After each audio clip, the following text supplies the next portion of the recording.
ठूस ला। अरे ई का रसमलाई में मक्खी तैरा था। तब इतना छोट कटोरी में मच्छर ना तैरी, तका पानी वाला जहाज तैरी।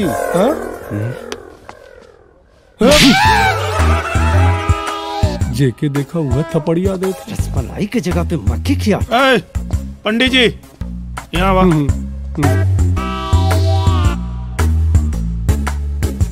तू जन्मे से भूतिया पैदा भइल हवा कि एकरा खातिर कुछ प्रैक्टिस कैले हवा? जन्मे से है पैदाइशी। एक्सक्यूज मी,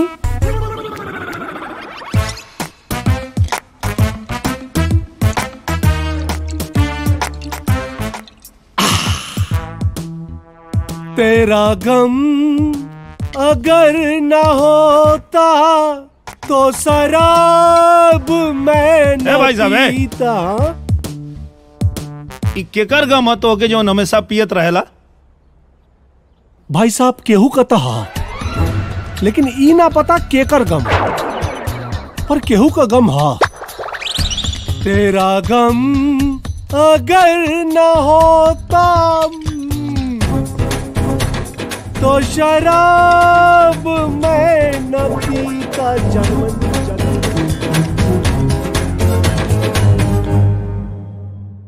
हाय रखा हुआ गुलाब जामुन का रख लें। ए सुना लो, है ना? सुना, मिठाई बना ली है नो, तो सारा मिठाई के बाजार में बंटवा दिया लो। काहे?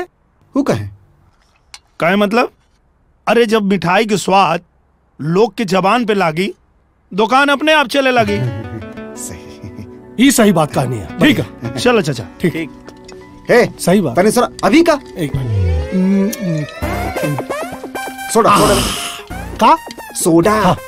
हे सोडा दे छोटू। और सोना बढ़िया से लगा के रख दिया अच्छे से, और गुलाब जामुन अमुन सब रख दिया। हे सोडा दे।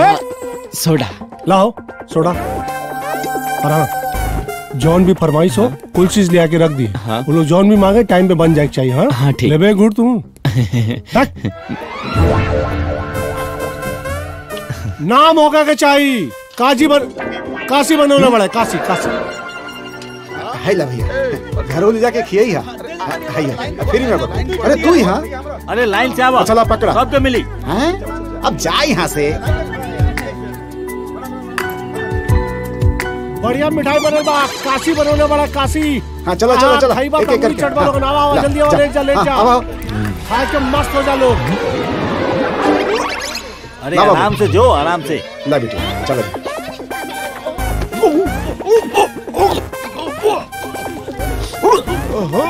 काशी, और ये दो डिब्बा कहाँ पे चल ले हो? अरे ये डब्बा हमने दोनों खाते रहे। अच्छा। हम एक आप खा।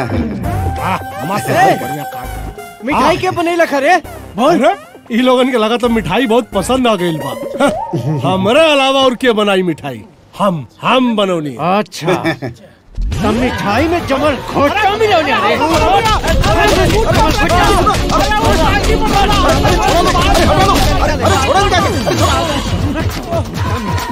अरे कहाँ मर दे में? ठीक बाड़ा।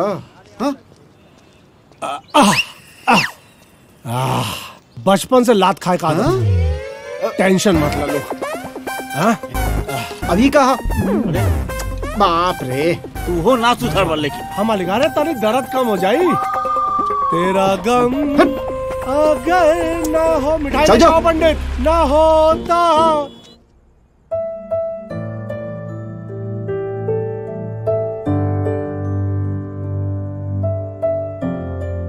ए बेटा, का सोच रहल बाड़ा?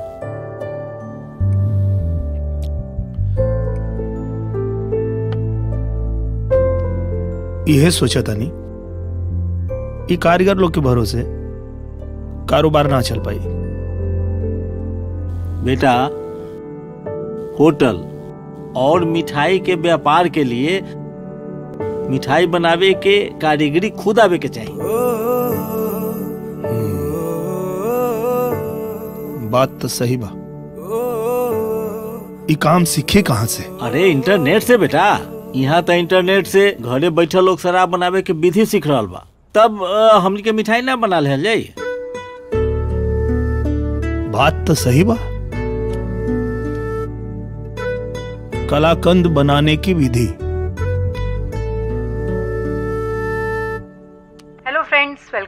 Kajals kitchen. आज बना रहे हैं कलाकंद। मिठाइयों की बात हो और कलाकंद का नाम ना हो, ऐसा हो ही नहीं सकता। कलाकंद एकदम सही बनाने के लिए फ्रेश डेयरी का दूध लिया है। टोटल में 2 लीटर दूध है। हाई फ्लेम पर हम लोग को इसको उबालना है। बीच बीच में चलाते रहेंगे जब तक ये उबले नहीं। नींबू सर का पानी या नींबू का रस एक बार में ज्यादा बिल्कुल नहीं डालना है, वरना दूध फट जाएगा। कलाकंद जो होता है छेना और गाढ़ा दूध दोनों को अच्छी तरह मैश करने के बाद बनता है। अगर एक बार में हम लोग ज्यादा डाल देंगे ना सिट्रिक एसिड का पानी, तो पनीर अलग होने लग जाएगी और चिट्टी हो जाएगी फिर, जो हम लोग को बिल्कुल नहीं चाहिए। ये कंसिस्टेंसी है। अब हम लोग इसमें चीनी डालेंगे। इसको लगातार चलाते हुए पकाना है ताकि चीनी अच्छी तरह मिल जाए और इसमें थोड़ी सी बाइंडिंग भी आ जाए। पूरी 5 मिनट मैंने मैशिंग कर ली। अपना कलाकंद का मिक्सचर रेडी है। एक ट्रे में मैंने थोड़ा सा घी लगा कर रखा था, इसमें फैलाएंगे अब।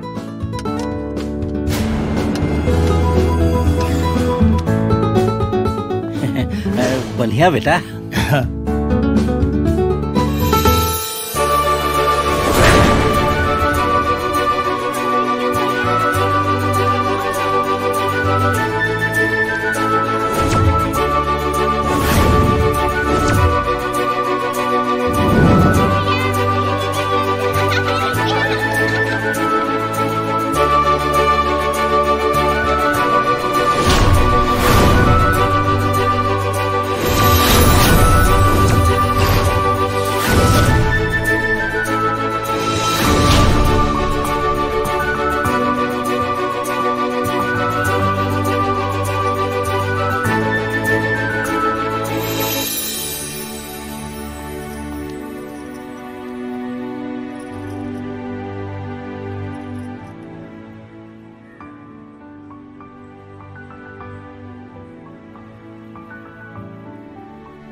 केकर मैसेज बा दीदी जे इतना गौर से देखा तारू? मजनू के फेसबुक पे लाइव आके अपन दिल के बात बतावे की चाहता जी। पागल। कमी नहीं है पागलों की गालिब। एक ढूंढो तो 1000 चले आते हैं।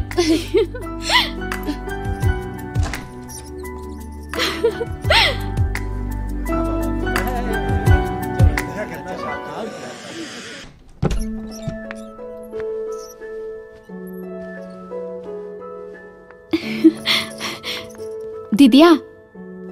हाँ? कबो कबो कोनो पागल भी ई दिल के अच्छा लग जाला। और ना तका दिल से बड़ा कमीना चीज कुछ ना होखेला। जबले दिल के कोनो आदमी अच्छा ना लगेला त दिल ओकरा के पागल समझेला, लेकिन जैसे ही दिल के उहे आदमी अच्छा लागे लागेला त दिल उ पागल के भी अच्छा समझे लागेला। वैसे कहाँ जाए के तैयारी होता? कहीं ना, ई कपड़ा तनी टाइट हो गई रहे तो सोचनी तोरा के दे दी। उतरल चीज ना पहने के और ना केहू के पहनावे के, भले वो अपन छोट बहन कहे ना होके।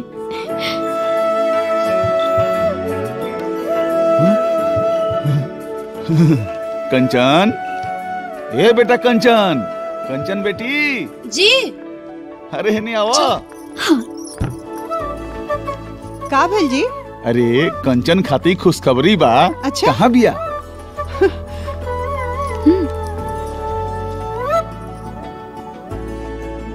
जी पापा जी कहीं। अरे तहरा के ना, कंचन के बुलौनी है। उहे बोलतिया। अरे एकरा आवाज बदलला के चलते ना हमार दिमागे घूम जाता। दीदी तू डबिंग आर्टिस्ट बन जा, ढेर फायदा में रहबू। ना ना एकदम ना। हम मास्टर, हमार बेटी मास्टर। मतलब? अरे तोहार नौकरी लाग गई है आंगनबाड़ी में। देख कहाँ? बसंतपुर में बेटा। वाह दीदी। ए जी बाकी उजा रहे के व्यवस्था? हाँ, बसंतपुर में हमारे को दोस्त रहेले मैनेजर मेहता। फोन लगाओ तनी उनका के। हाँ हेलो हेलो। हाँ मैनेजर साहब नमस्कार। अरे नमस्ते नमस्ते बाबू साहब, कहीं ना का हाल चल बा? हमरा बेटी के नौकरी बसंतपुर में लाग गइल बा, अब कुछ रहे के व्यवस्था हो जाई? अरे एकदम हो जाई। रुआ बताई ना के घर जाई रुआ? हाँ हाँ 5 तारीख के ज्वाइनिंग बा। अरे तो निसंकोच भेज दी, नहीं में पूछेगा कौन बात बा। धन्यवाद। ए बेटा जाए के तैयारी कला, रहे के व्यवस्था हो गई। हाँ। ठीक है।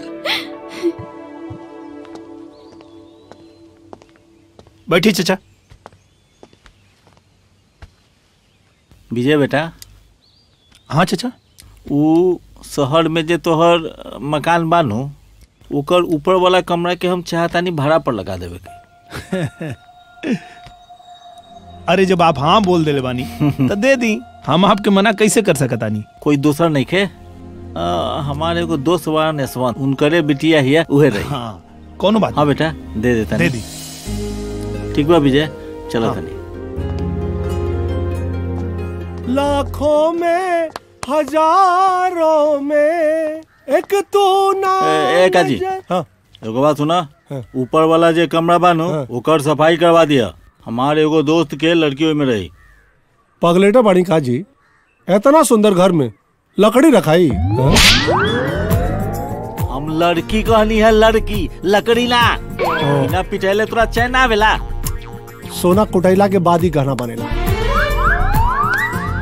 लाखों में हजारों में।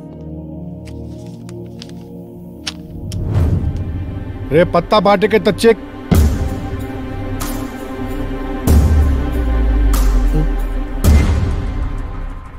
भरला अपन पैसा।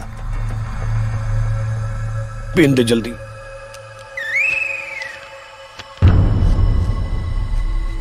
बाउंस हो गई तब? नून चाट के दारू पिए वाला के कैश भी बाउंस होला, मेहनत से कमाए वाला के चेक बाउंस ना होला। जितना है सब निकालना है। तब चंद्र बाबू अपन मोछदारी छिलवा लेवा कि छिलवावे के पड़ी? मने अब बढ़ के बेइज्जती नहीं के हो। जाए दी चचा, चला कोनो बात ना, चला।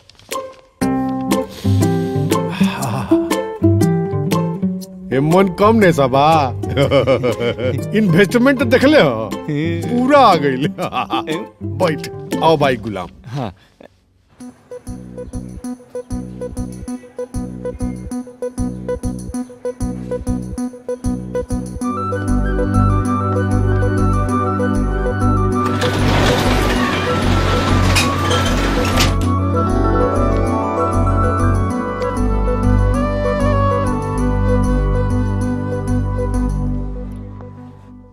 मजनू भी ना सीधा गिफ्ट भेज दिलस। देखल जाओ का है में। अरे दीदिया, ई केकर गिफ्ट हा? केहू भेज ले बा। अच्छा। ऑफिस के एड्रेस पर। हमारा ऑफिस के एगो दोस्त यहाँ घर पर लाकर पहुंचोलस।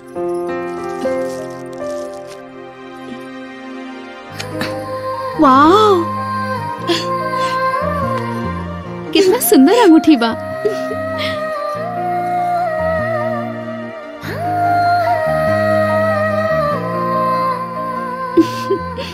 अच्छा कहलो पहन ले लो, काहे कि अगर हम पहन लेती तब ना नु पहन पे तू।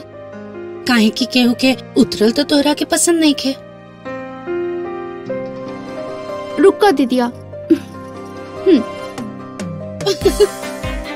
अरे अब तोरा के छिड़ावत रहनी है, तो के पसंद बा तो तू रखा। लेकिन सुना, ई केहू बहुत स्पेशल इंसान गिफ्ट देले बा, एकरा के स्पेशल ओकेशन पर ही पहनी है। ठीक बा? ठीक बा। थैंक यू दीदिया।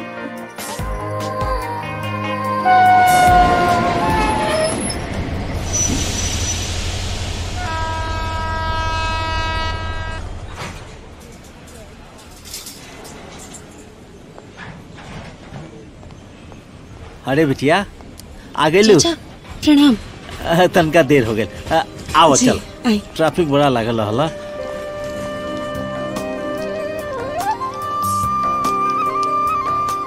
आराम से बिटिया, दो हम ले ली। उठा ले।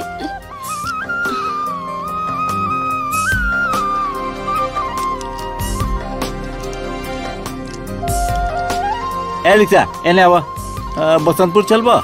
हाँ बैठा बेटी।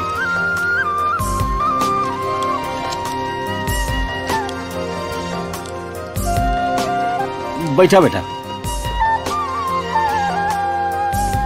भैया तनका ये पकड़ ला। रहुआ बैठी, हम ले लेते हैं। ली। हाँ ठीक बात दे दा।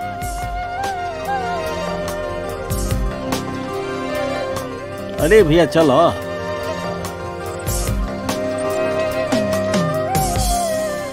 घर पे सब ठीक बा सब ठीक चाचा? है बेटी, तू अपन आए घर के बतावा। हाँ ठीक बा।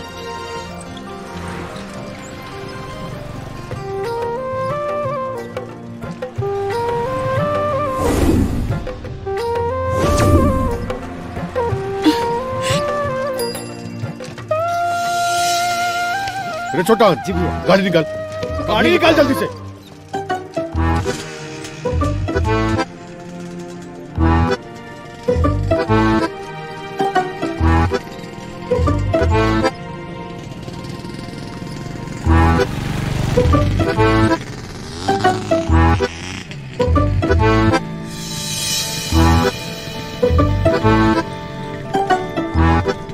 काले ना ज्वाइन होगा बेटा तोहार, तू एकदम चिंता मत करा। बाकी हम बानी नु, हम भी चल चलो तोरा साथे।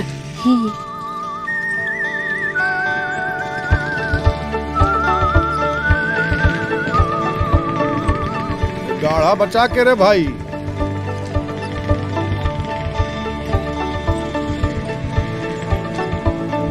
रुक जा रुक जा।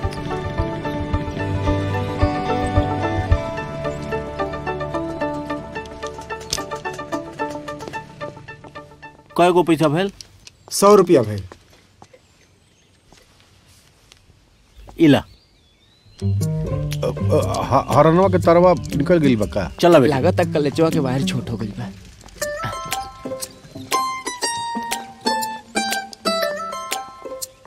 बेटी बैगवा इजे रहेला।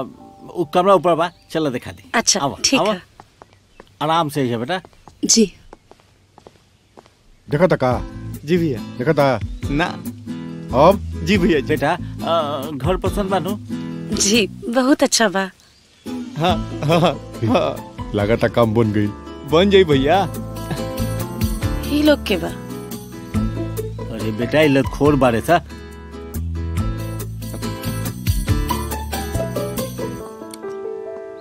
है? कहाँ गई? भैया जी निकली, मामला गड़बड़ बुझाता। निकली। मिस्त्री के कोनो दिक्कत बा? ना, अपने का कोनो दिक्कत हो तो बताई दीदी।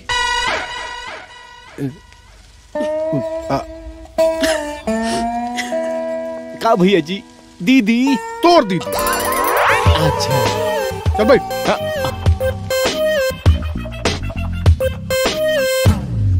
अरे टेल टेल